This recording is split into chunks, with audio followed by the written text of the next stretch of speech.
There's a town on the eastern edge of Oklahoma County that was born not from chance but from purpose. Midwest City, Oklahoma. A place built to serve the nation, yet destined to define itself. Back in 1941, the Army Air Corps announced plans to build a massive air depot near Oklahoma City, what we know now as Tinker Air Force Base. And when that base rose from the red dirt, so did a town to support it. Men and developer W.P. Bill Atkinson saw the future. And you know what he did? He got to work. He carved out the streets, built homes, and gave people a reason to stay. By 1943, Midwest City was officially incorporated, named for the Midwest Air Depot. It was a city born from service, built by blue-collar hands, and powered by the unbreakable will of its people. And while the airmen worked by day, the community, it came alive at night, gathering for local games, parades, and Friday night lights that still glow brighter than any runway beacon. This is Friday Night Lore. Let's go ahead and talk about Midwest City. If you want to understand the soul of Midwest City, you know where we need to start? The gridiron. Because in this town, football, it isn't a sport, it's an identity. The Midwest City Bombers have been a powerhouse since 1950s, earning a reputation for grit, discipline, and a defense that could hit like a freight train. Their first state championship came in 1960, back when the school's field was surrounded by little more than fences and faith. The victory set the tone for decades of dominance. Then came 1985, another title, another team of local legends etched into Oklahoma sports history. But the real golden age, the mid-90s. The Oklahoman called it unmatched. The 1994 and the 1995 Bombers weren't just good, they were untouchable. In 94, they bulldozed their way to a Class 6A state championship, then did it again in 95, cementing themselves as one of the greatest back-to-back teams in state history. They were led by legendary coach Dick Evans. Those squads, they became the measuring stick for every Oklahoma program that followed. They didn't just win, they dominated. They turned small-town Friday nights into something resembling a college game day, complete with full stands, painted faces, and a sea of black and gold stretching from end zone to end zone. And behind every snap, behind every tackle, and behind every touchdown was a sense of pride that stretched far beyond the field. Because for Midwest City, every win was a reminder that we belong. And as the decades rolled on, Midwest City, it never stopped producing winners. From Coach Darrell Hall's disciplined approach to the 2000s resurgence, the Bombers, they remained contenders year after year. The team made 10 state championship appearances across the decades, with hundreds of college athletes wearing Bomber colors before heading to universities all across our beautiful nation.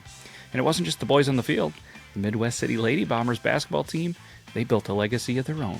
From the late 80s through the early 2000s, they were a fixture in Oklahoma State tournament brackets. And then in 2024, the boys basketball team, they reclaimed glory, cutting down the nets as a 5A state champion, a moment that felt like the echoes of the 90s roaring back to life.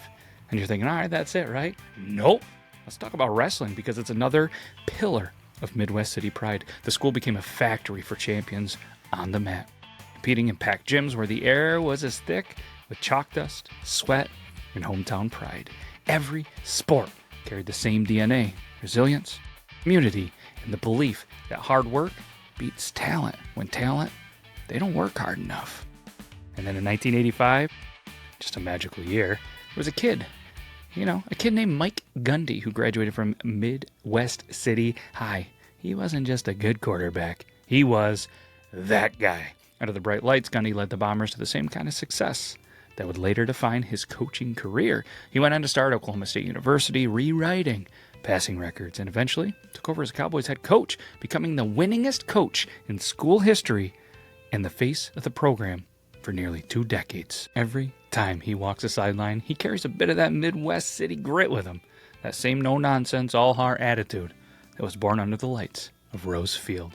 And he's not alone. From NFL standouts to collegiate greats, the list of Midwest City alumni who went on to bigger stages is long. And it all started right here on the same turf where kids still dream of hearing their name over that loudspeaker. So Midwest City, it's not just defined by its athletes. It's defined by how it rallies. When a team makes the playoffs, the local crest food it hangs up, hand-painted signs. The owners of All-American Diner, Tacos Don Nacho, run game day specials. And you'll see cars lined up along Air Depot Boulevard. Those flags flying, folks bundled up in the black and gold. It's not about winning. It's about belonging. Tinker Air Force Base is still the heartbeat of the city, employing tens of thousands and connecting Midwest City to the world. But on Friday nights, the flight line quiets. The hangars, they empty out. And the stands, they fill up. Military families, local kids, retirees, and high school sweethearts, all side by side, cheering on their beloved bombers. And when that band plays that fight song for a moment, the entire town feels like it's moving in perfect rhythm. That's not nostalgia. You know what that is? That's culture. And through the years, Midwest City has faced its share of challenges. Tornadoes have torn through neighborhoods. Businesses, they've come and gone. But the people, they rebuild every single time. When the May 1999 tornado outbreak devastated parts of the community, it was the same residents who once filled the stands that filled the volunteer lines. When storms fade, the light always comes back on, especially the ones at the stadium. That resilience is what makes Midwest City different. The city's motto, where the spirit flies high. It isn't just words on a water tower. It's a promise kept every season, every year, every Friday night. Because Midwest City, it might not be the biggest town in Oklahoma. It doesn't need to be. Because what it has, heart, history, and pride, you can't buy or build that overnight. From the roar of Rose Field to the hum of the jets over Tinker, it's a city that lives in motion, driven by the people who never stop believing in the next generation. So when the lights flicker on this Friday night and the black and gold uniforms take the field, remember, you're not just watching a football game. You might be watching history repeat itself. A legacy that began in 1943, fueled by hard work, lifted by community, and carried by those, well, who know what it means to fight for something worth believing in. Because this isn't just Midwest City. It's where the spirit flies high.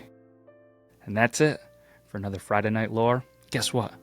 We'll do it again next week. Another random place and another story for you. We'll be back next week.